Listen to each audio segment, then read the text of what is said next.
Hey, what's up, y'all? Welcome to Wealth and Podcast, episode number 13. Today, we're talking about how to make fitness a lifestyle. All right, today we got Coach BJ. Tell them where you're from, BJ. And I'm from Houston. Yeah, you're from Houston. Where they can find you? Yeah, you can find me at Coach BEEJAY Brooks on Instagram, Coach BJ on Twitter and YouTube, and then I got a website. If you go to any one of those platforms, you'll be able to find me there. Yeah, you got no TikTok? I do have a TikTok, but I don't don't use it too much. Yeah. It's at Coach BJ, if I'm not mistaken, too. Yeah, you got to use all platforms, bro. Yeah, that's a fact, bro. That's a whole other conversation, though. Yeah. Hell yeah. Yeah. And we're going to talk about how to make fitness a lifestyle, how we were able to make it a lifestyle, and also how you can make it a lifestyle and stay consistent in your journey and have a successful journey. Because, I believe that, to have a successful, it has to be longevity. It's about not just getting the result, it's about keeping this fucking result. And so, how do you help your clients, make it a lifestyle? Because look, my lifestyle is different from yours. Yeah. Right? I'm a single guy. Yeah. It's easy for someone single to make it a lifestyle. Like I don't give a fuck what's going on. Like Right. I'm going to the fucking gym. Yeah. You know what I mean? But other people in other positions, they got kids, they got other priorities. Right. They probably won't be able to do that. Yeah. But how do you make it a lifestyle? Because like I said, I know you got a family and all that stuff. And how do you do it? So it's interesting that you say that that it's more complicated or it's easier when you are living a single lifestyle, because I'll meet people that make every excuse, even though they don't have kids, they have one job, they don't have a whole lot to do, that have essentially too much time on their hands, where they come and hit me with I don't know if I can fit it into my lifestyle. I'm like, dude, I've met people with 3 jobs, 3 kids that still find time to make it to the gym and make it a priority. And the main thing that I try to communicate to my clients, bro, is just you want to become a genius at this for you. You don't have to master it for everybody else. You don't have to get to where I'm at to know how to coach people. But what you really want to do is figure out, how can I make this work for me? How can I master fitness, which includes the gym and food and activity, right? Gotcha. As long as you can master those things and then you develop a craving for it because you know that you can actually create progress on purpose, all of a sudden, everything that you got on your schedule, you'll be able to prioritize your workouts, your fitness, your food, things like that, because you know what you're going to do is going to work. Exactly, so that usually creates a little bit more urgency about, okay, let's say for a guy like me, a kid and a wife, and I own a business and I work in a business. How am I going to prioritize my time to make sure that I'm actually getting in the workout? And if I get in the workout, then that's going to lead to results. So, I'm going to make sure that I get this in because I know that it's going to create results. Having that promise of results creates a lot, but at the same time, it's just you have to know what you're doing, which is where guys like me and you come in. Yeah. Whenever somebody is a novice in the gym and, they have that moment where they walk into the gym and they're like, a lot of this is overwhelming. I have no idea what's going on. Okay, cool. Hire somebody that can actually teach you the ropes. Yeah, and once you learn the ropes, cool. At that point, that person that you hired is no longer a luxury or no longer a necessity, but they're a luxury. And if you choose to still partake in that luxury, awesome. Yeah. That's good for you and me. But until then, it's a necessity because you need to figure out exactly how to control the results that your body can or cannot get. So usually for me, it comes down to control and being able to command a response from your body. Definitely. Yeah. And I feel like there's a lot of people that are really trying to like get into the fitness world, right? And here's what I think, right? And from what I've seen is I think a lot of people they can't really get in the gym because they're trying to do 6 days a week. They think they have this all or nothing mindset. They're like, hey, if I don't work out 5-6 days a week, I'm not gonna get results. Yeah. I can't work out 5-6 days a week because I got these kids, I got these jobs over here. Yeah. But I don't think that they understand that you can work out 3 hours a week. Right. I'll say stop saying you need 6 days. Yeah. You don't need 6 days. It doesn't take 24 hours to work out. It takes 1 hour a day, 3 times a week. Right. 3 hours out of 168. Yeah. To make something happen. Yeah.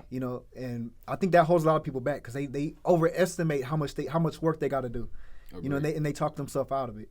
Absolutely agreed. It's funny that you say that because I had a program named 90-minute burn boot camp or something like that. The reason I don't even sell the program anymore is because the name sucked. Either way, I had that program named 90 Minute because I broke down that program into you can do 3 30-minute sessions, or you could do 2 45-minute sessions, and then just keep up with stuff outside of that.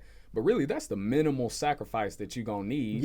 If you realize it's not a whole lot of sacrifice, but I'm still getting a lot of progress, people going to jump right into that once they realize it's really not a whole lot of time that I need to be doing this. Definitely, man. And that's the thing, too. Man, it's like, all you need is 3 hours a week. Right. You know what I mean? And the thing is, it's like, it's not even that they can't make time for it. I think that's the big thing. They say they convince themselves so long that they don't have time for it. Mm-hmm. You know, they have a job, they're going to school, they got kids, but then they have a favorite TV show. Right.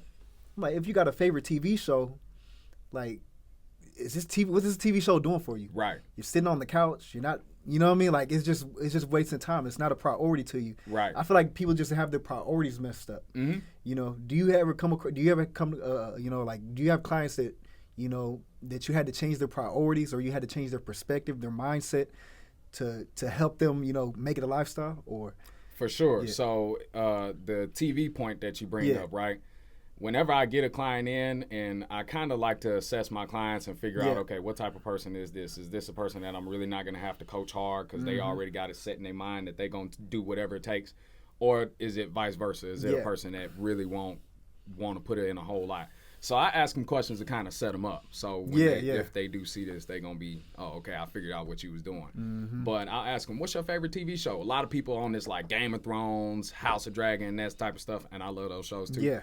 But I'm like, okay, so you spend about at least an hour a week whenever a new episode will drop for that. And then they're like, I'll binge watch it. Like, I watch it every night. I watch 2 or 3. Okay, cool. Here's something that you can do while you're doing that. Yeah. Every mobile subscription, or every subscription, usually you can watch it mobilely.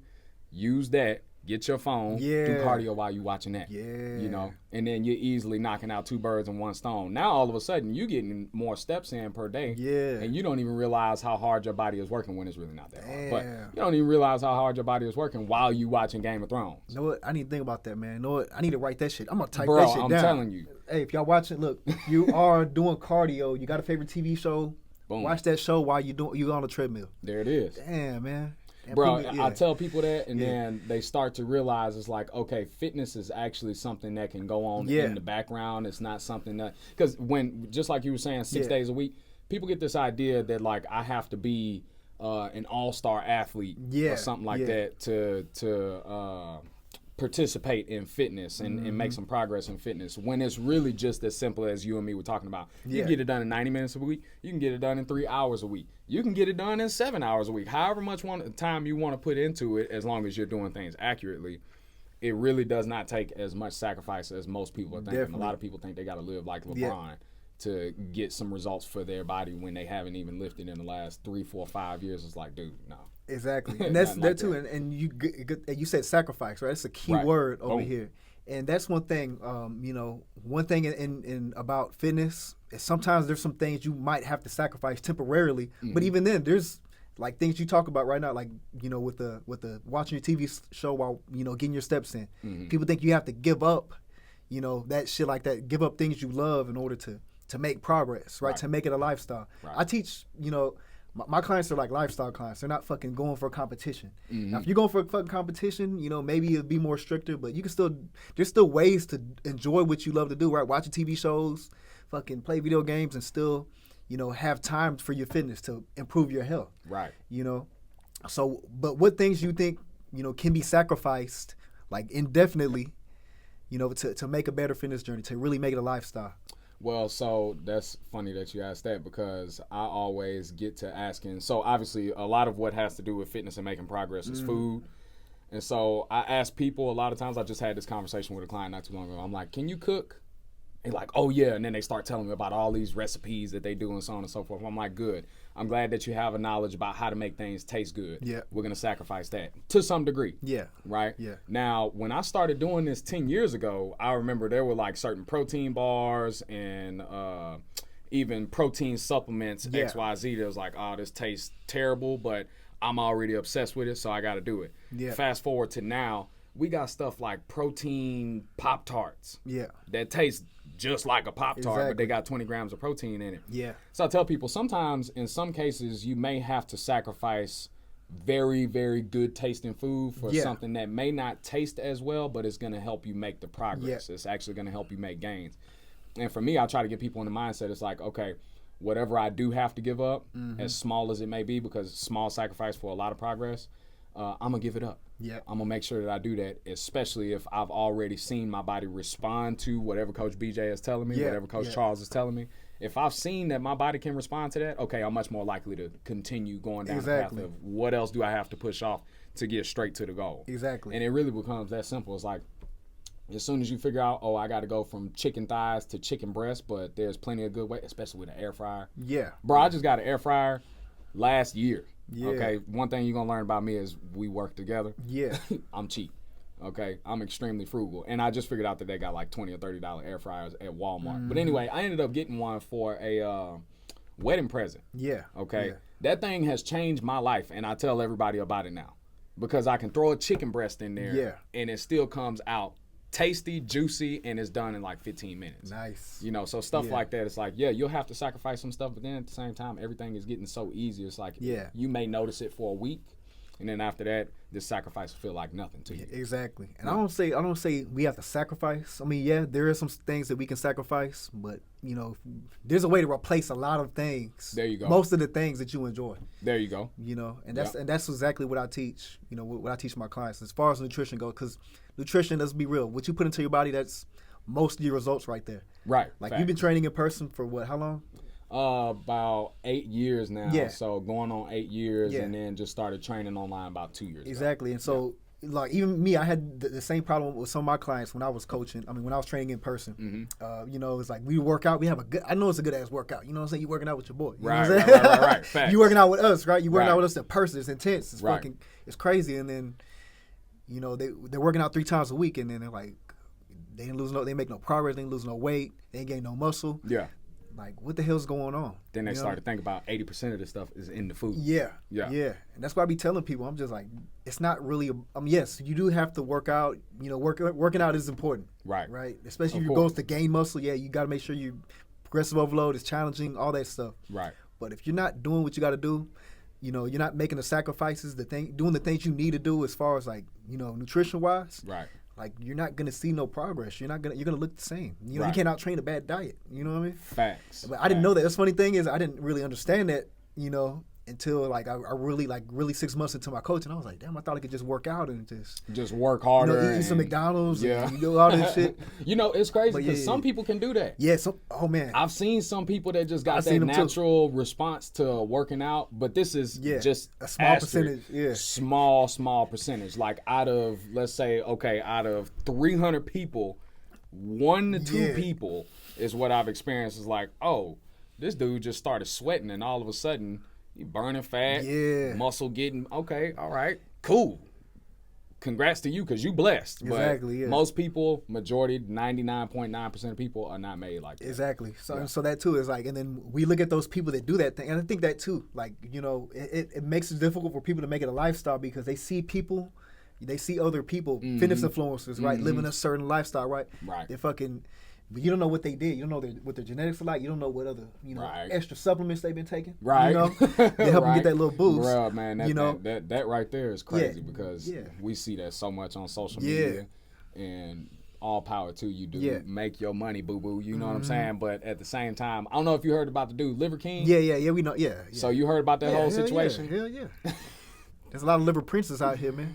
Oh yeah, I see a lot of little people just like that, like trying to eat raw meat. Yeah, there's a whole bunch of people doing that stuff. Well, bro, look, I ain't never gonna put no cow testicle in my mouth. Yeah, I'm telling you right now. Yeah. But like, I will eat liver, not raw cooked. But like, people look at me weird for wanting to eat liver, and I'm like, okay, he got a point when he's talking about the nutrients and that. Long story short, though, when I heard all the drugs that dude was taking.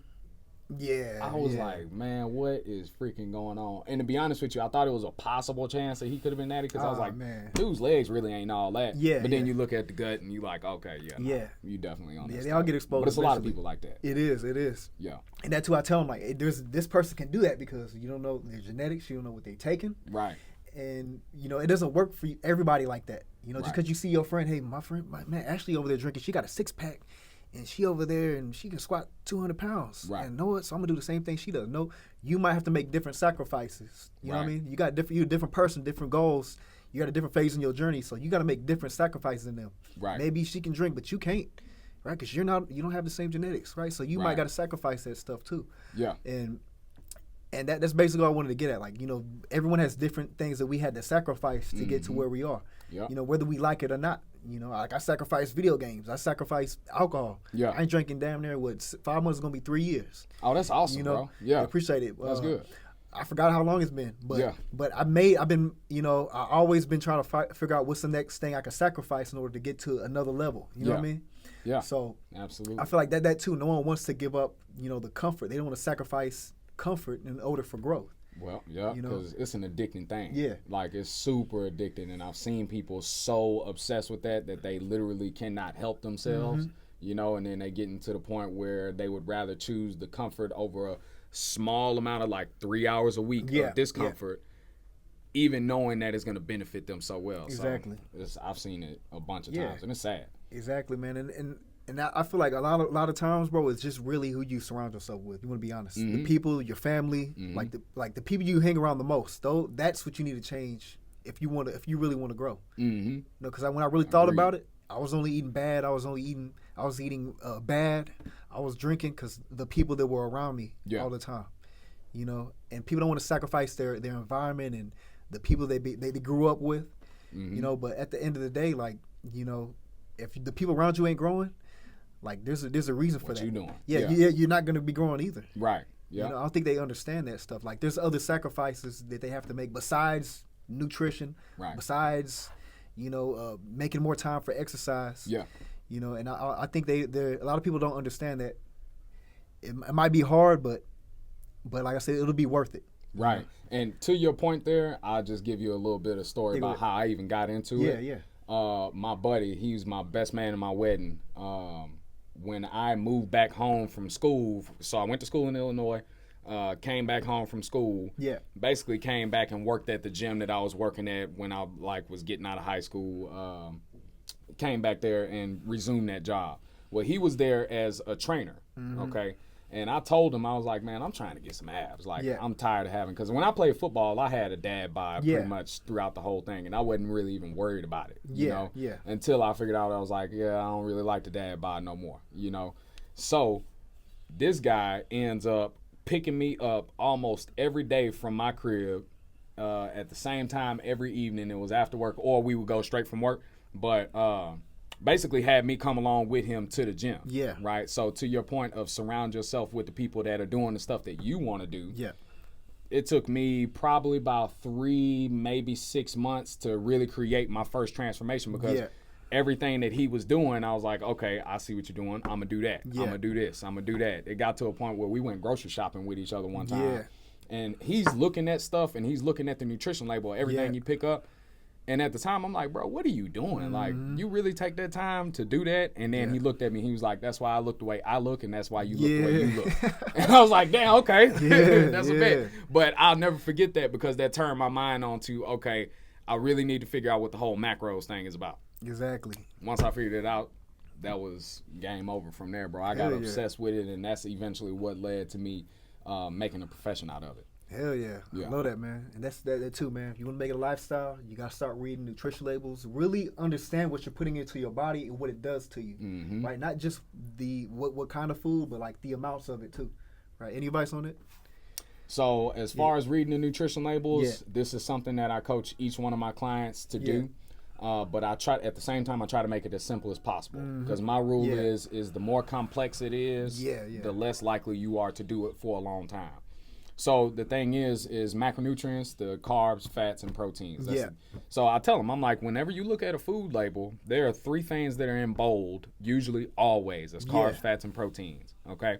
And if you know that you have a certain goal for your carbs, fats, and proteins per day, and you pick up a jar of Peter Pan peanut butter, right? It's like 16 grams of fat, some odd carbs, like 7 to 12 carbs or something like that per serving, maybe like 4 protein. Yeah. But you know you can only eat 50, 60 grams of fat per day. Yeah. That's going to be something that I'll pick up at the grocery store and be like, okay. Yeah. Slide over a little bit, pick up that PB2 powder and say, oh, okay, I see this has much less fat, a little bit less carbs, a little bit higher protein, right? So stuff that's more consistent with your goal. And so that's the main thing that I tell people. And then we get into the serving size and stuff like that. Yeah. And how to actually track that serving size. But I tell them, like, everything that you eat has a food label. You know, and if it doesn't have a food label, you'll be able to search it up and find whatever would be on that. So like raw meat, stuff like that. Yeah. Make it real simple. Find it on the internet. How many calories or proteins, fats, and carbs are in 4 ounces of chicken breast. Yeah. Once you figure that out, cool. Track it. And then you good to go. You factor that into your numbers. I tell them it's like playing a game of Tetris. It is, yeah. Pretty much. So you just building up until you reach up to the top until you satisfy your goal for the day.